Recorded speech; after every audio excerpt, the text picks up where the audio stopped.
The college football playoffs and the transfer portal, both are very much happening right now. How's the balancing act for those teams who have players who have said, hey, I'm going to leave? Will they play or will they go? That and a whole lot more. It's your Wednesday Locked On Vols.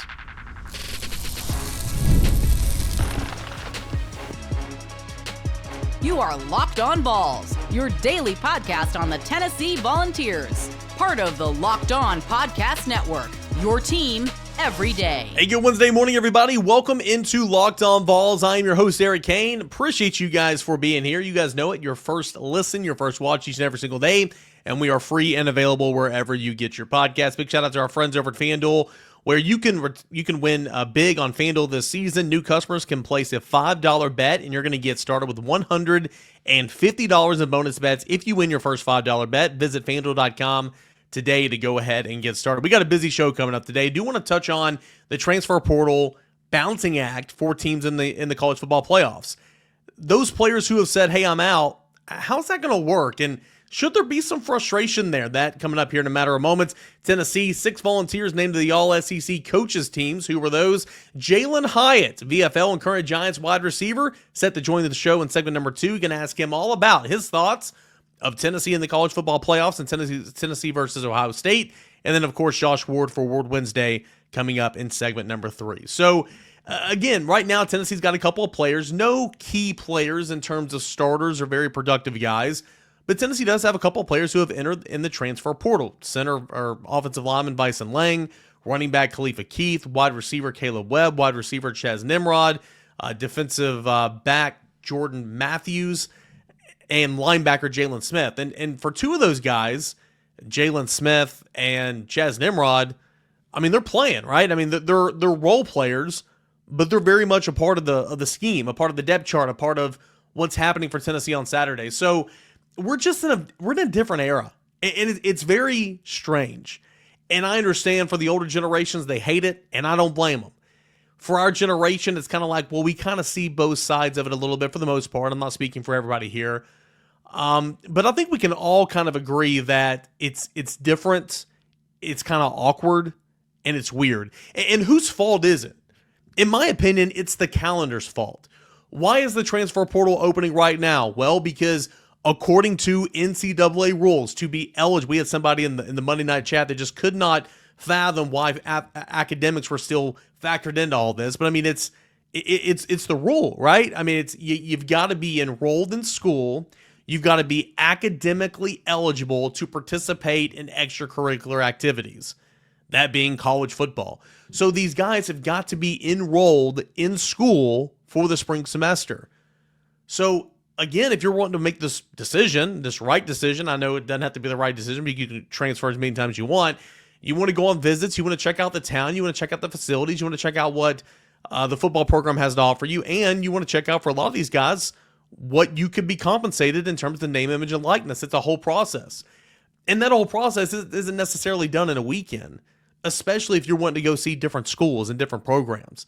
So it's the calendar that's kind of messed up, right? You have that add drop day, right, where the semester begins on this date, and then like a week or maybe 10 days later, it's the add drop day, to where that's the final day that you can add a class or drop a current class in your course, and then you're set for the semester. That's the date that the guys got to be enrolled and ready to roll.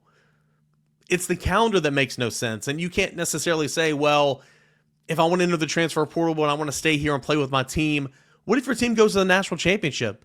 That game's on January the 20th. I mean, what happens then, right? I don't know. It's just kind of a very weird situation. It is a case-by-case situation.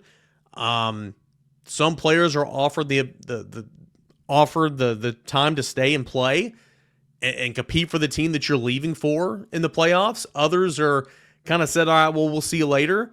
Others say, hey, I appreciate it, but I need to go ahead and start doing this process for me. And that's kind of where you are. It's a case by case. You're going to see some guys who are in the transfer portal who might even be committed to a team in the coming days, still competing for their other team in the college football playoffs. It's weird and it's wacky. And, it happened a little bit during the 14 college football playoff era, but now we're seeing it to another degree because, of course, it's the expanded playoffs. You're not just talking about 4 teams. You're talking about 12 teams and 12 reserve, players from those 12 teams, maybe seeking up other opportunities and stuff. So I don't know. There's not an answer. There's not a clear answer for this madness, in my opinion.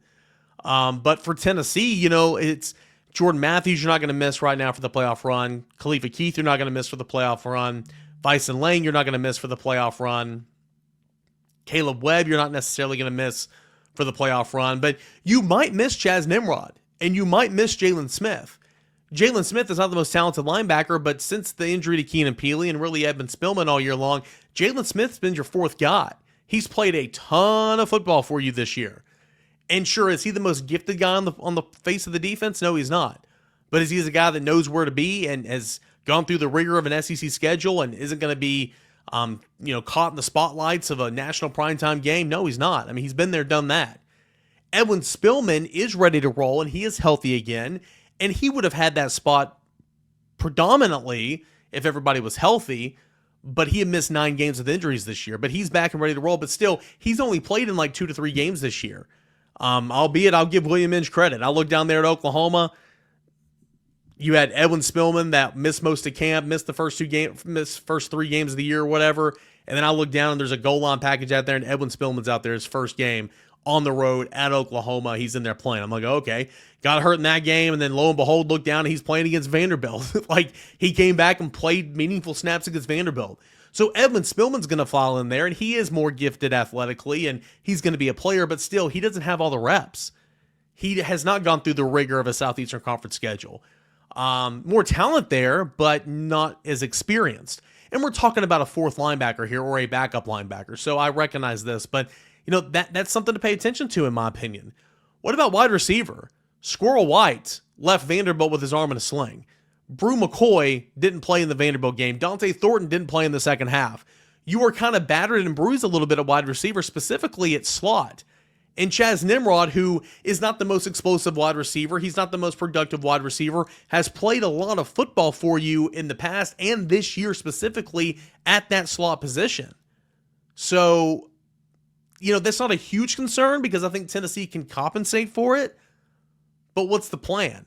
Say Squirrel White, and we think, and again, we're still far out from game time yet, so a lot to be determined, okay? But we think that the wide receivers are going to be ready to roll, or at least be close to it.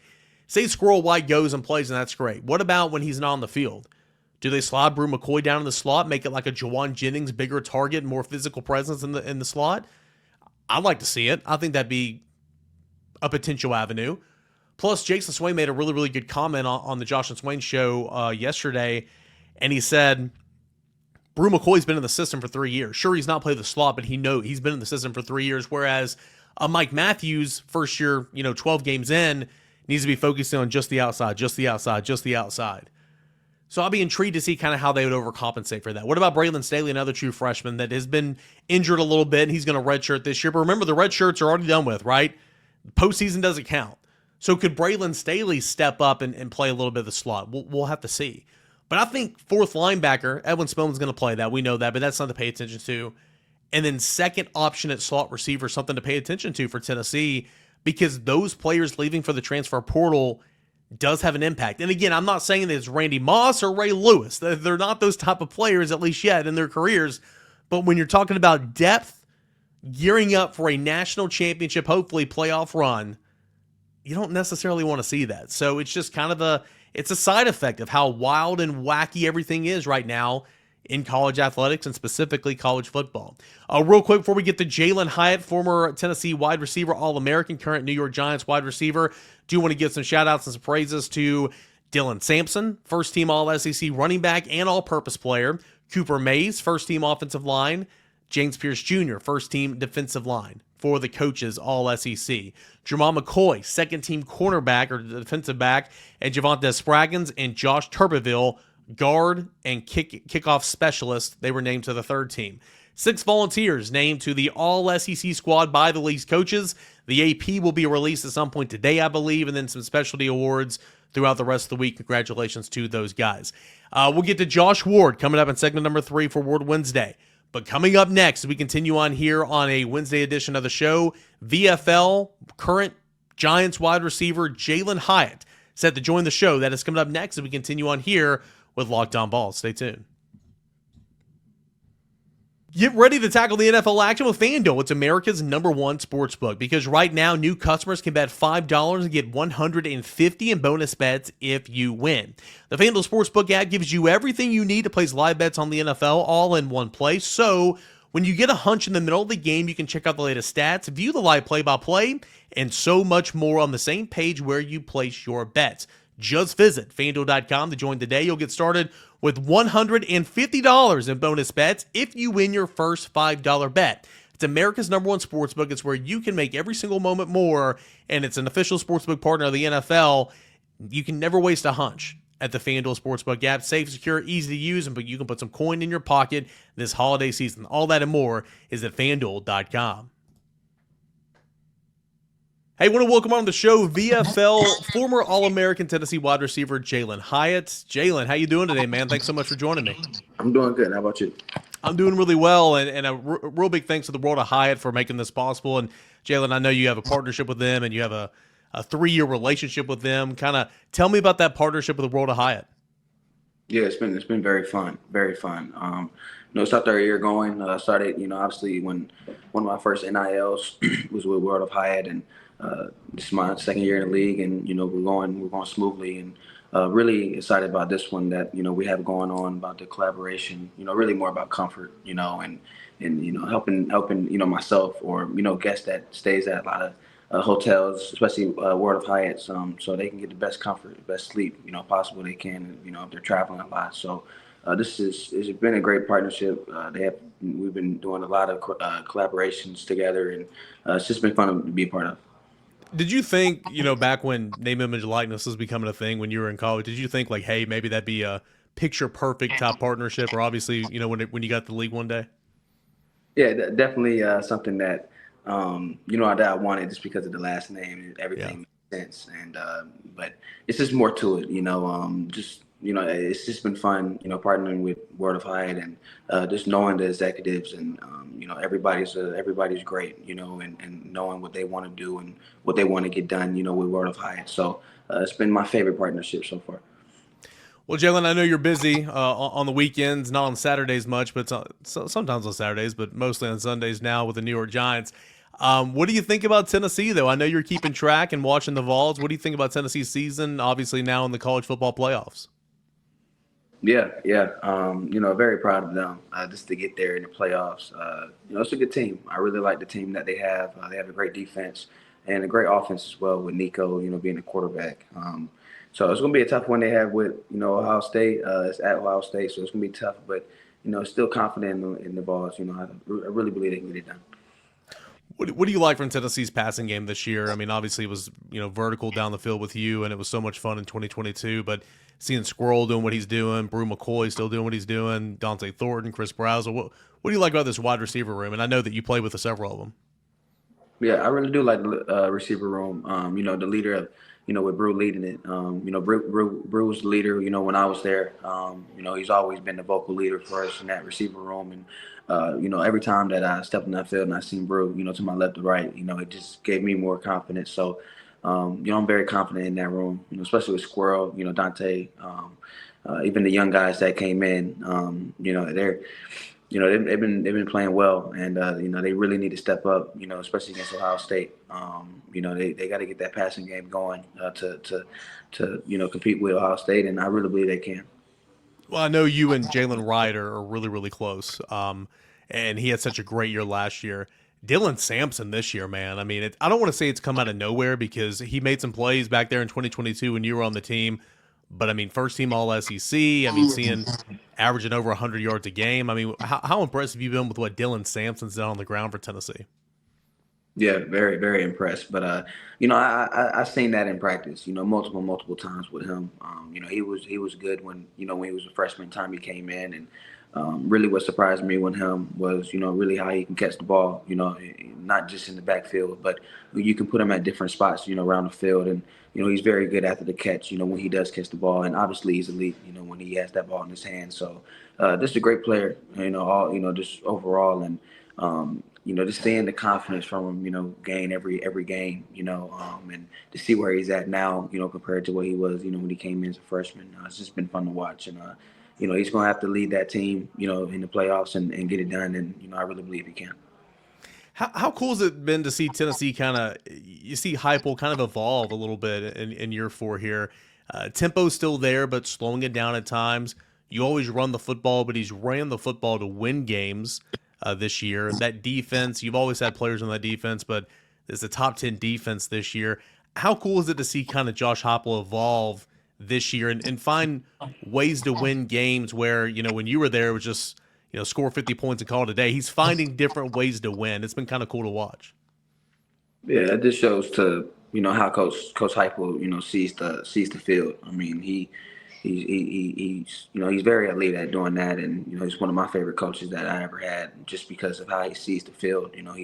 He's so creative and trying to give the ball to his best players on that team, and he's very good at doing it, and putting them at different spots, whoever it is, and just how Dylan Sampson been playing this year, and knowing the player that he is, I can see why they lean more on the run game, just because of who he is and how it's got done. And that's one thing Coach Hype is very good at is exploiting his players and trying to figure out the best matchup for his players, and he's been very good at that. So just to see him change it up, especially in the SEC, with a tough schedule, tough opponents they have to face, just seeing him how he changes it up, it's been fun to watch. Third Saturday in October always holds a special place in your heart, even before, the game where you scored 5 touchdowns on, 207 yards receiving or whatever it was. You guys, ended that streak in 22.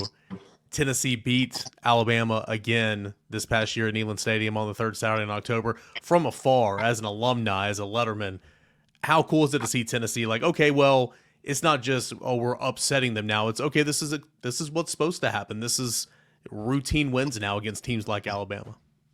Yeah, it just shows what Coach Hype has changed, just in that Tennessee culture. Time he came in, time we got him, that's the first thing he said. The teams that it was tough for us to beat. We're gonna change the subject on that and and flip the switch. So he's done that so far. Still got a couple of teams that you gotta switch the flip. You gotta flip the switch on. That's Georgia. Got to figure out how we can beat them. But just seeing how Coach Hype has done that, it's been fun to watch, and he's going to continue to do that. So I would assume you're familiar with the bracket. Tennessee's going to Ohio State, and if you win that game, you're going to the Rose Bowl to play Oregon, number 1. For Tennessee to go on the road in the Horseshoe, win this game, what does Tennessee got to do?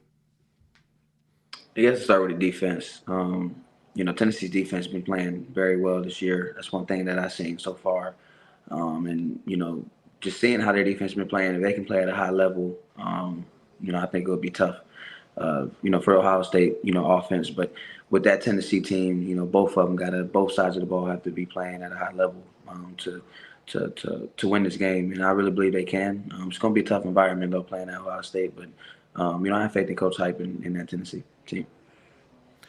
When you look at some of those guys that are on Ohio State's team, I mean, they've got Jeremiah Smith, the wide receiver.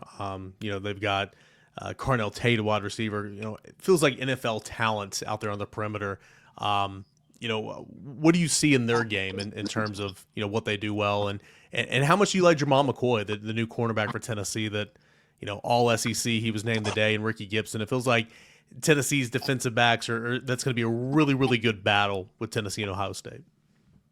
Oh yeah, it's definitely going to be a fun matchup. I love McCoy, and I also love their receivers over there at Ohio State as well. But it's going to be fun. It's really going to be fun. This is what you want. In the playoffs, you go against the best DBs and you go against the best receivers. Best on good, best on best. So it's going to be fun to watch. Tennessee plays more man than they usually do, and it's going to be a man game, and I just can't wait to watch it. Because both sides are very elite. How cool is it to see, guys you play with, on Sundays, you do the jersey swap and all that, the brotherhood, the fraternity, now that you guys are in the league? I mean, it feels like you probably run into a guy you play with or who went to Tennessee, man, almost every Sunday, right? Oh, yeah, definitely. I see a lot of guys. We played the Saints earlier. I seen Alante Taylor, went against him so many times, in practice, and now obviously, in the league. But I see a guy here every week. Not only that, we just got D. Williams that our punt returner at Tennessee. We just Mm-hmm. picked him up, so he's with us right now. So just seeing the guys a lot. I also seen Coop Mays' brother, Cade. I seen Cade over here, but he's back with the Panthers now. So seeing a lot of guys, man. I've seen a lot of guys. So it's been fun, just seeing those guys sometimes on Sunday and, going against them and, trying to win against them. So it's been fun. Yeah, no doubt. All right, man, out the door. I do got to get you a prediction, all right? Hopefully there'll be more than just one football game. Not this weekend, next week, Tennessee at Ohio State. College football playoffs. How do you see this one going down? If you have a prediction, I would love to hear it, man. I'm going to go 24-17 Tennessee. Tennessee. All right, how many touchdowns is Nico going to throw? 24 points, so 3 touchdowns and a field goal probably. How many of those are going to go to for Nico? I have Nico getting 1. I have Dylan Sampson getting the other 2. Yeah, that's about how it's worked this year for sure. All right, man. Big thanks to World of Hyatt for making this possible. Jalin, do you have a favorite Hyatt property? I know you've visited so many different ones and worked with so many different ones. Do you have a favorite? I'll say the Mexico. I've been to Mexico, the Hyatt Impressions in Cancun. So I'll definitely say it's my favorite one in Mexico. Shoot, I'd love to check that one out. That's awesome. All right, big thanks to the World of Hyatt for setting this up. Jalin, thanks so much, man. Really enjoy watching you on Sundays, and thanks so much for joining me. Thank you. Good to see you again, by the way. Good to see you, man. Thank you. Thank you.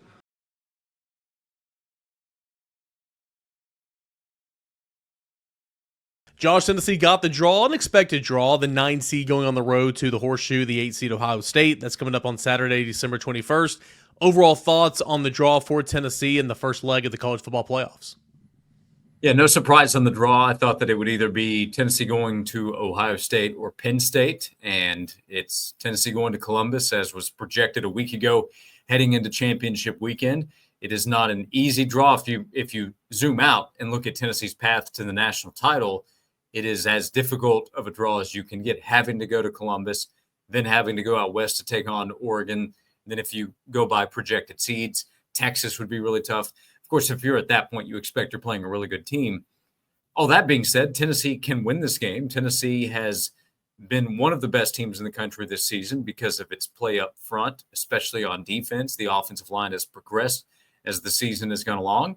And Tennessee is going to look at this matchup and say, okay, let's go win up front on defense. Let's slow down their running game. Let's cause problems for Will Howard, and let's give ourselves a chance to win the game. So what Tennessee has done a lot of the time this season will be part of the objective this upcoming game in Columbus.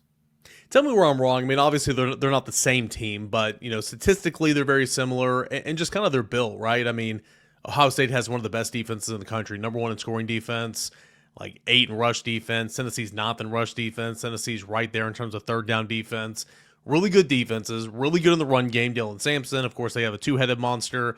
I mean, Tennessee has talent at wide receiver, but like Ohio State has NFL talent at wide receiver for sure. I just see a lot of good on good, best on best, and kind of a heavyweight matchup. Do you see it any differently? I agree with you. I think across the board, Ohio State's roster is more talented. I'm sure that NFL evaluators would say the same thing. But I do think Tennessee can go in saying we have an advantage up front on defense against their offensive line, having suffered some key injuries there. Cooper Mays is one of the Remington finalists for the nation's top center. One of the other finalists plays for Ohio State, but he's out for the season because of the injury he suffered a few weeks ago. Tennessee is going to try to take advantage up front. Tennessee has a first-round guy in James Pierce Jr. on the edge. I'm very eager to see Tennessee's defensive backs against Ohio State's receivers. Jamad McCoy was one of the best transfer portal pickups. He's an all-SEC player for Tennessee. This will be his best test, I think, of the season. Tennessee saw Ryan Williams from Alabama, and he's a big-time talent. Collectively, what Ohio State has, that's as good as it gets in the country. I think what Ohio State has, Oregon, what they have at the top. But you're right, it's NFL talent. So, again, across the board, Ohio State has the edge. But matchup-wise, Tennessee can play with this team. Tennessee has reached a point where we can say, okay, against Alabama, Tennessee can find an edge in a few spots. Against Georgia, Tennessee should have been better, but there were some spots where Tennessee could hold its own, at least against Georgia. And I think Tennessee can say the same against Ohio State. On the road, night game, you throw in those other elements, Tennessee's going to have to deal with that. But Tennessee should be able to play with the Buckeyes. Have you ever been to a game at Ohio State? I have not. Okay. So, I mean, obviously, you hear the atmosphere is incredible and the fan base. I'm excited to see what that looks like. But, I mean, we've been to Georgia, to LSU, to Alabama, to Florida, we've been around the SEC, seen a lot of these away games. We know what that road environment's going to be like. I'm not expecting anything less. I'm not going to say that it's better than a lot of SEC stadiums, but I think that, one of the storylines heading into this game is going to be Tennessee on the road, Tennessee's road issues. I think those extracurriculars are going to carry over in terms of making it really difficult for Tennessee's offense to communicate. And that's got to be, you got to be able to communicate. You can't have procedural penalties. Tennessee is such a heavy penalized team, and I'm not saying that's going to change, but you got to limit those as much as you possibly can because I think that's going to be a factor up there. Yeah, let's not kid ourselves with what Tennessee's about to have to go do. To go win in Columbus at night, that's a terrific fan base. They will be fired up for that game. I know there's the nervous energy about how things went against Michigan and how are they going to respond and Ryan Day's status. And I'm curious myself. I'm curious to see how Ohio State will respond. But I also know those players are hearing how they're overrated and the team's no good. And my expectation, Tennessee's expectation, should be that they come in fired up behind their home crowd to play much better than they did a few weeks earlier against Michigan. So the issues that we saw for Tennessee on the road against Arkansas, Tennessee, in the end, didn't have much trouble at Oklahoma, but it wasn't like Tennessee offensively went to Norman and just lit up the Sooners. That didn't happen. So let's see. Playing at Vanderbilt is not something to compare to going to Columbus on the road in a college football playoff game. I think Tennessee will be well prepared. They have to avoid penalties that can cost them. They can't have false start penalties that knock them back to a second and 13 or 14, all of a sudden the drive that they could get going is killed, or defensively allow extra help for Will Howard with some of the issues we've seen there. So play clean football, smart football. That's what gives Tennessee a chance to win. 6 Volunteers were named All-SEC by the league's coaches. Of course, the AP will come out later today and some of those specialty awards, but Cooper Mays, Dylan Sampson, James Pierce Jr., first-team recipients for the Volunteers. I think that was expected. Jermon McCoy, kind of surprised he wasn't first team. He's had such a great year, but he is on the second team. And then Javonte Spraggins and Josh Turbeville round out the honors with some third-team nods. Your reaction to who made the All-SEC for the coaches, and if you're like me, if you thought McCoy should have been first team? I think Jermon McCoy had a first-team worthy season. I can't say for sure that he should have been above the guys that were selected there in the defensive backfield because they're really good defenders, really good defensive backs in the league. And when you see players chosen from Ole Miss and South Carolina, know the season that those teams had and the progression they made on defense this year, they have players that are worthy too. But everybody that was recognized deserves it. Dylan Sampson getting a couple of spots, I think, does back up the importance of what he was on the offense for Tennessee. And I do look at it and say, okay, could the defensive line have a little more representation? I think so. Again, there are terrific defensive linemen across the league, and that's just part of the problem you run into. But this is a team that has added talent over the last few years that's showing up. And Cooper Mays is a guy that comes back. He's maybe the best center in the country. He might be recognized as that here soon with that Remington Trophy. So the guys that got the recognition deserve it. I could easily make a case for Jermon McCoy. Some of the big plays that he made, he was really good all season long. But you think about that pick in the end zone against Alabama, the play that he made against Vanderbilt, where maybe in the end they wouldn't have needed it, but that kind of halted Vanderbilt. They didn't do anything after that, at least while the game was still in doubt. He was terrific, but Tennessee's defense was great all season long. I could make a case for a little more representation on that side of the ball. One last football question before I ask you about hoops out the door. It is a very weird time in college athletics, specifically football. Tennessee is preparing to play in the college football playoffs. You have players entering the transfer portal. You have players from around the country and, of course, other teams in the 12-team playoff that are entering the transfer portal. Some are staying and playing. Some are not. I think for the most case, for Tennessee's players will not play in the playoffs, but I'll double-check on that. But it's very weird and awkward, right? It's like they need to do what's best for them, and you understand that. But in the same sense, it's like, man, like you're on a team and you got a chance to go play for a national championship, and you're like, all right, boys, good luck. I'm out. Like it's just weird, right? Yeah, it's weird. College football is weird. They have a system that doesn't make a whole lot of sense, and it's different from pretty much everybody else. I mean, imagine in pro sports if they opened up the postseason and free agency at the same time. Yeah. You're telling me that in professional sports there wouldn't be a player who gets a big-time offer from another team that wouldn't take it just because their team's in the postseason? If somebody comes and says, "Hey, we're gonna hand you $50 million," or if Juan Soto's free agency began during the Major League Baseball playoffs, he'd be Speaking of which, did you have the teams. boys in the cage this morning before school? Absolutely. Yeah, Good. we're getting ready. Good. So getting ready to hit from both sides of the plate. But so if you're bothered by it, you don't have to explain to me why. But I look at the way that the sport is structured, and it is connected to academics in some way, believe it or not. So the spring semester begins in a few weeks. If a player wants to go to a different school, well, then this is the time that you would transfer from one school to another. So, I mean, that's what it is. They open up free agency while the postseason is going on, and you have agents that are connected to these decisions that end up getting made. We're talking about 18 to 22 or 23-year-olds trying to make these decisions as well, with all different kinds of voices in their ear. Don't be surprised by anything you see in college sports, college football right now. Out the door, man. Tennessee basketball #1 in the country for the third time in program history. It's a pretty fun ball club to watch, and they're a little shorthanded right now, but they're so versatile. Of course, it starts with defense. It really just kind of goes in sync with, baseball just won a national championship. Football's in the 12-team playoff. Basketball is ranked #1. Nobody's sitting prettier than Danny White right now, right? It's incredible what's happening with Tennessee athletics. And if it feels like everything across the board is in really good shape, that's because it is. And there are several reasons why. But with Danny White as the athletic director, Donnie Plowman as the chancellor, all the people that are working together, Randy Boyd is a big part of that.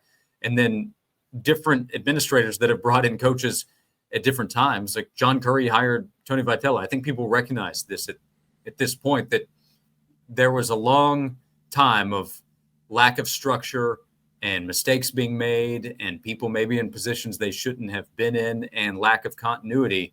But along the way, different people made good decisions, and now they have the right kind of leadership. They have the resources, and the success is coming with that. So Kim Caldwell's off to a great start with the Lady Vols basketball program. Rick Barnes, he was brought in by Dave Hart when he was the athletic director, and look at what he's doing with the basketball program.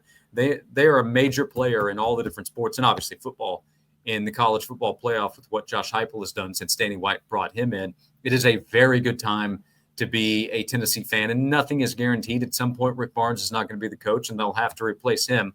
But if you're a Tennessee fan, you should be very confident in the future of the athletics program, as long as the people who are in charge right now continue to be in that position. Josh Ward, you can hear him and VFL Jason Swain noon to 3 weekdays on 99.1 The Sports Animal. Of course, you have the Josh and Swain newsletter every single Friday morning, right?